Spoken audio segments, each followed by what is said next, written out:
decided to tell this story. My hand kept pulling back, because even now, some nights, I still hear her name, whispered, like a voice slipping through the walls, like someone drowning in their sleep, calling for help. Have you ever stayed in a student dorm away from home? That's where I met her. Her name was Sophie, and we shared a room. But soon, I had to share more than just a room. It was a rough year for me. The university had just opened a new dormitory, grey and quiet, far from campus. Not many students had chosen it yet. They called it Block A. But stepping inside, it didn't feel like shelter. It felt like something else, like a doorway, a passage. The hallway lights flickered often. The stone floors were always damp. The walls were newly painted, but you could still see the stains underneath. My room was on the 3rd floor, room 307. I was alone the first 3 nights, and just when I was starting to get used to it. On the 4th day, someone knocked at my door. It was her, a thin girl, head slightly down, a single backpack on her shoulders, no smile, just a quiet, tired look. "Hi," she whispered. "I'm Sophie." And that's when the nightmare began. But I didn't know it yet. We picked a bed together. It was move-in week. Everyone was still settling in, a mix of nerves, homesickness. You know that feeling? Quiet fear, hidden in small talk. That first night, nothing happened. Just silence. But it wasn't peaceful silence. It felt like something holding its breath. "Good night," I said to Sophie, who was staring out the window. She didn't respond. The second night, I suddenly woke up. Time, 3:11. Something was moving. I couldn't see clearly in the dark, but I heard footsteps, the creaking floor, curtains rustling, the soft drag of fabric. I looked across the room. Sophie was standing by the window, but she wasn't looking out at the window. Her back was turned, her head tilted upward, toward the ceiling, arms limp by her sides, and her lips were moving. But no sound came out. It looked like she was arguing with someone. Silently. Have you ever shared a room with someone who talks in their sleep? I had. Snorers, restless sleepers. But this was different. This felt wrong. In the morning, I didn't say anything, but Sophie did. "If you ever see me like that," she said, "don't touch me. Don't say my name." That sentence lodged itself in my chest. But I said nothing. I just carried it with me. Night after night, it happened again. 3:11. She'd wake and move. Then one night, I noticed something else. She wasn't just standing by the window anymore. She was leaving the room, stepping into the hallway, and walking toward the stairs, as if someone was calling her. One night, I followed her. My steps were quiet, but my heart, it was pounding. Sophie was barefoot, wearing thin white pajamas. She looked like an empty shell, like only her shape was walking. She moved toward the dorm's fire escape, sat down on the steps, wrapped her arms around her knees, and began to rock gently. Then she whispered, "I'm ready." What do you think that means? Ready for what? And was that really her voice? Or was someone else speaking through her? I didn't say a word. I just watched. Eventually she stood up, walked back to bed. She remembered nothing the next morning, but her eyes were bloodshot. Later that day, something strange happened in the building. One of the top floor windows shattered. No one knew why. No one even stayed in that room. But I noticed something. The glass wasn't broken from the outside in. It was shattered from the inside out. That night, Sophie didn't return to the room, and neither did I. I searched the halls, checked the stairs, the bathrooms, laundry rooms. Nothing. Then, on the ground floor, a janitor's closet was open, a room that was never used. I peeked in, and there she was, on the floor, on her knees, face pressed to the cold wall, eyes still closed, crying, but no tears. Just the sound of crying.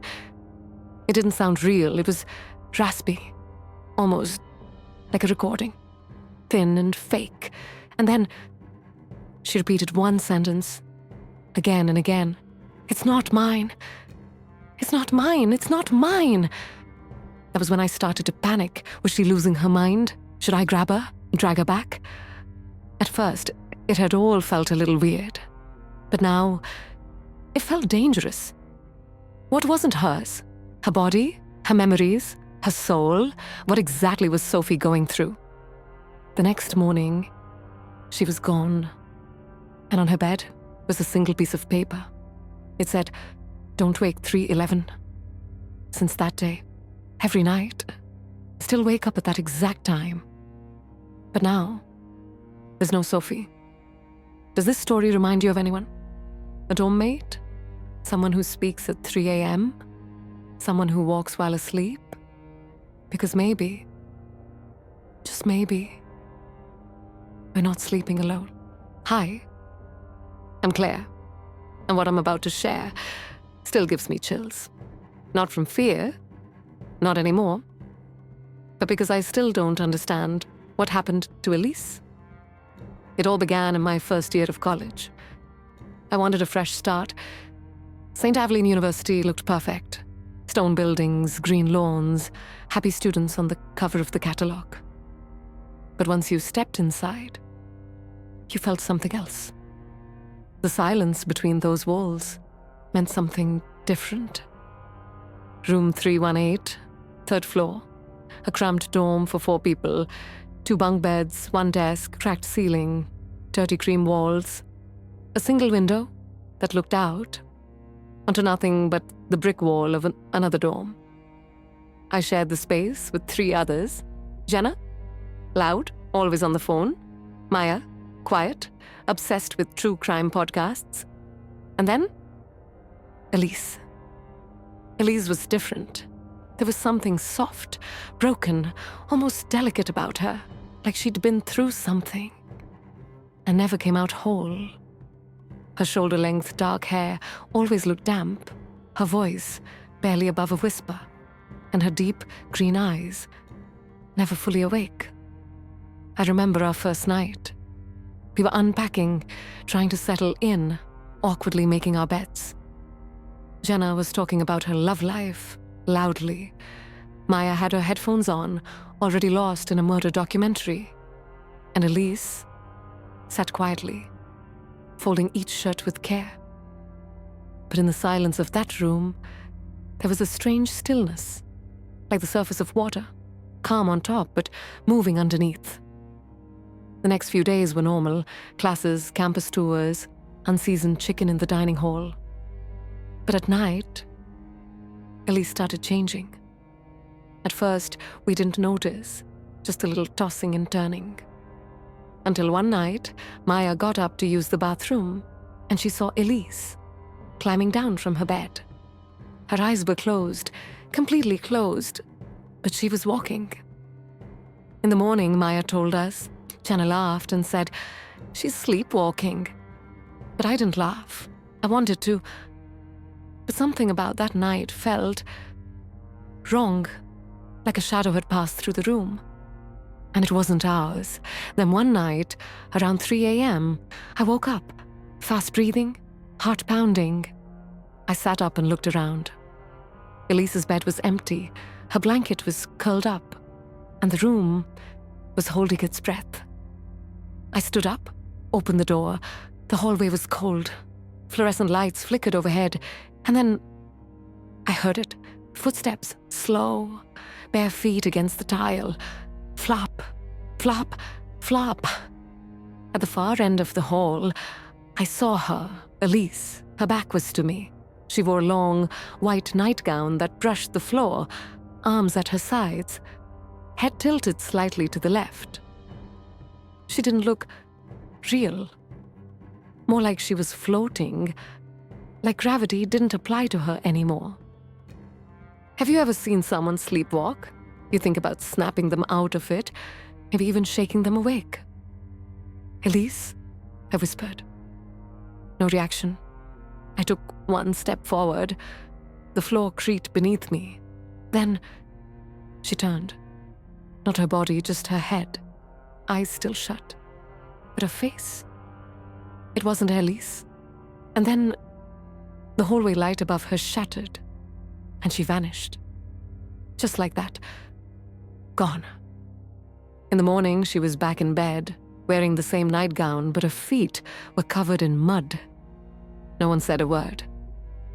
But that day, I sent an email to the University Counseling Center. I asked for help. I never got a reply. The next few nights, I paid closer attention, and I noticed something even stranger. When Elise slept, she barely breathed. I had to lean in, close to her face, just to be sure she was still alive. Then came another night. 3 a.m. I woke without reason, and Elise was standing at the window, facing the brick wall, eyes closed and crying. Real tears running down her cheeks. I walked over slowly. "Elise, are you okay?" She didn't answer with words. Her lips moved, but what came out wasn't human, a high-pitched, muffled sound, a language I couldn't recognize. It echoed, not just from her mouth, but from the corners of the room. Like the air itself was whispering. What would you do in that moment? Stay? Run? Look out the window and hope you weren't next? The next morning, Elise was gone. Her bed was made. Closet empty. I asked the dorm staff. All they said was, "She's been withdrawn." Her parents were contacted. But that night, Maya whispered something to me. Elise's parents died 3 years ago. And the worst part?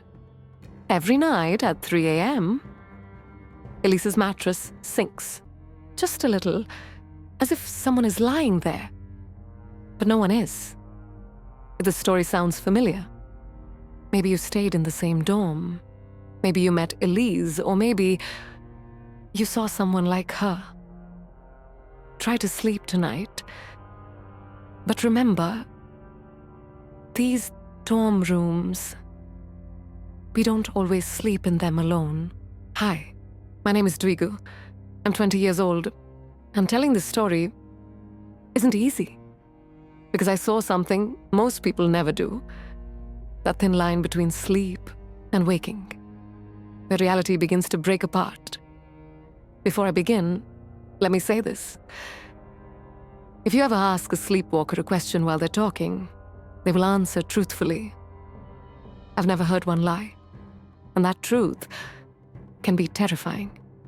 Because somewhere in that in-between space, there was a girl. Her name was Violet. It was my second semester of college. I had moved into a new dorm to start fresh, to get away from it all. But sometimes, what you're running from follows you. I was placed in room 312, third floor, and for a few days, I was alone. They said it was temporary. Someone else would join soon. On the 5th day, Violet arrived. She was slim, quiet, didn't make much eye contact. Her hair wasn't messy, but it wasn't neat either. She carried everything in a small bag. She didn't talk much, but I still remember what she said the first night. "If I talk in my sleep, please don't answer." I didn't ask why. I was tired, but I wish I had. The first 2 nights, nothing happened. Then came the third. I woke up. The clock read 2:58 a.m., and Violet wasn't in her bed. But the window was open. Her blanket was perfectly laid out, like it had never been touched. The door was shut, tight, the way I had locked it myself. And yet, I heard something, a low hum, like someone mumbling behind the wall, muffled, uneasy. I paused, listened. Then I realized It was coming from under Violet's bed. Why would anyone go under a bed at that hour? Or worse, what waits there? I slowly got down on my knees, reached my hand forward, but I couldn't touch anything. There was just emptiness, space that felt deeper than it should be. Then a sharp hiss. I jumped back. I felt like a detective in a bad horror movie, thinking, where the hell am I? Just then, the door opened, and Violet walked in, barefoot, eyes closed, tears streaming silently down her face. But her expression was blank. In the morning, I asked her what happened. She didn't remember a thing, just looked pale and didn't want to talk. But that night, it happened again. 2:58 a.m. Again, she was gone. Again, the window was open, but this time, I saw her. She was walking down the hallway, alone and barefoot. With every step, she whispered the same words. I'm going down. Down where? The elevator wasn't working, and the only thing downstairs was a storage room and the boiler. But every night, she walked there, like something was calling her, or maybe she belonged to whatever was down there. One night, I followed her. If I had a baseball bat, maybe I would have felt safer. But all I had was my courage. I followed her steps. The rhythm of her heels on the stairs was slow, steady, almost like a chant, as if someone had trained her. She went to the first floor, then the ground floor, then past the fire door, down to -1. That floor was off limits to students, but Violet didn't stop, and neither did I. The moment I stepped down, I felt it. The air was different, colder, wetter, like we were underground. She kept walking, arms loose at her sides, head low. Then she stopped, turned her head, her eyes still closed, and she whispered, "You weren't supposed to come." How did she know I was there? At that moment, the floor cracked. Yes, the concrete beneath my feet cracked. A thin split opened in the floor and started moving toward me. Would you stay? Would you walk deeper into the dark with Violet? I didn't. I ran fast without looking back, without making a sound, like a jet. The next morning she was gone, but I'll never forget her face, covered in dust, but smiling for the first time. That cold, distant face, smiling. That day, the fire alarm rang. The basement had collapsed. Authorities said they found a large hole beneath the floor, but no one had dug it. It was as if the earth had crumbled from within. Violet left the dorm that night. Didn't take a thing. The room remains empty, but sometimes, at exactly 2:58 a.m., you can hear footsteps in the hall. And some nights, the window opens by itself. Could this be real, or am I just a tired student with an overactive imagination? Let me know in the comments. And if anyone's seen Violet, heard of her, or shared a room with someone like her, tell us. Please. Hi, my name is Melis. I'm 21, and I'm not going to lie. People usually notice me. I walk into a room and heads turn, but nothing in my life, not my looks, not my confidence, could prepare me for what happened in that dorm. It was my second year of college. The first year, I stayed off campus. But after my family moved out of the city, I had no choice but to live in the state dorm. That dorm didn't just give me a place to sleep, it gave me something else. A kind of darkness that didn't wait for dreams. It crept in long before I closed my eyes. My room was small. 3 girls, ground floor. The window looked out, not to a garden or street, but to a rusty fire escape. Even during the day, barely any light came in. The walls were grey, with with damp stains, forming their own creepy patterns. When I moved in, my roommates were already there. Amy, cheerful, friendly, the kind of American girl who hugs you on the first day. Lena, quiet. But not the kind of quiet that feels shy, the kind that feels deliberate. At first, it was normal, getting used to each other. Sharing space, awkward small talk, but after the second week, Lena started sleepwalking, and one night, just before 3 a.m., I woke up to the smell of burnt hair. Not like incense, more like the cheap kind you smell at bad salons. Then I heard it. A click, footsteps, slow, heavy heels tapping on the floor. I sat up. There she was. Lena, in the middle of the room, on her knees, arms stretched at her sides, head tilted back, eyes closed. At first, I thought she was praying, but then the sounds coming from her mouth, they weren't prayers, they weren't words, not even a language. It was like something broken, trying to copy a voice, like an old recording on a loop, only worse, because her lips weren't moving. Have you ever heard a person speak without opening their mouth? Have you ever looked someone in the eyes at night, only to realize they weren't really there? The next morning, she acted like nothing happened. She even smiled. I sleepwalk, she said, since I was a kid. Amy laughed it off. But I couldn't, because that night, I felt it. Lena wasn't just sleepwalking. She was watching me. And night after night, it kept happening. At exactly 3 a.m., she'd stand by the door, hand on the knob, not turning it, just standing there. Amy slept through all of it, but I couldn't sleep anymore. Then came the night Lena wasn't in the room, her bed empty, the door half open. I stepped into the hallway. No slippers, just cold floor under my feet. The corridor was like a tomb. Cracked tiles, flickering lights, and peeling walls. And at the far end, Lena, kneeling, hands on her head, gently, banging her head against the floor. Not in pain, not punishing herself, almost like she was trying to wake herself up. Then all the lights went out. A sharp click. Darkness. And in that silence, I knew we weren't alone. What would you have done? Run back or stay in the dark and wait for something to reveal itself?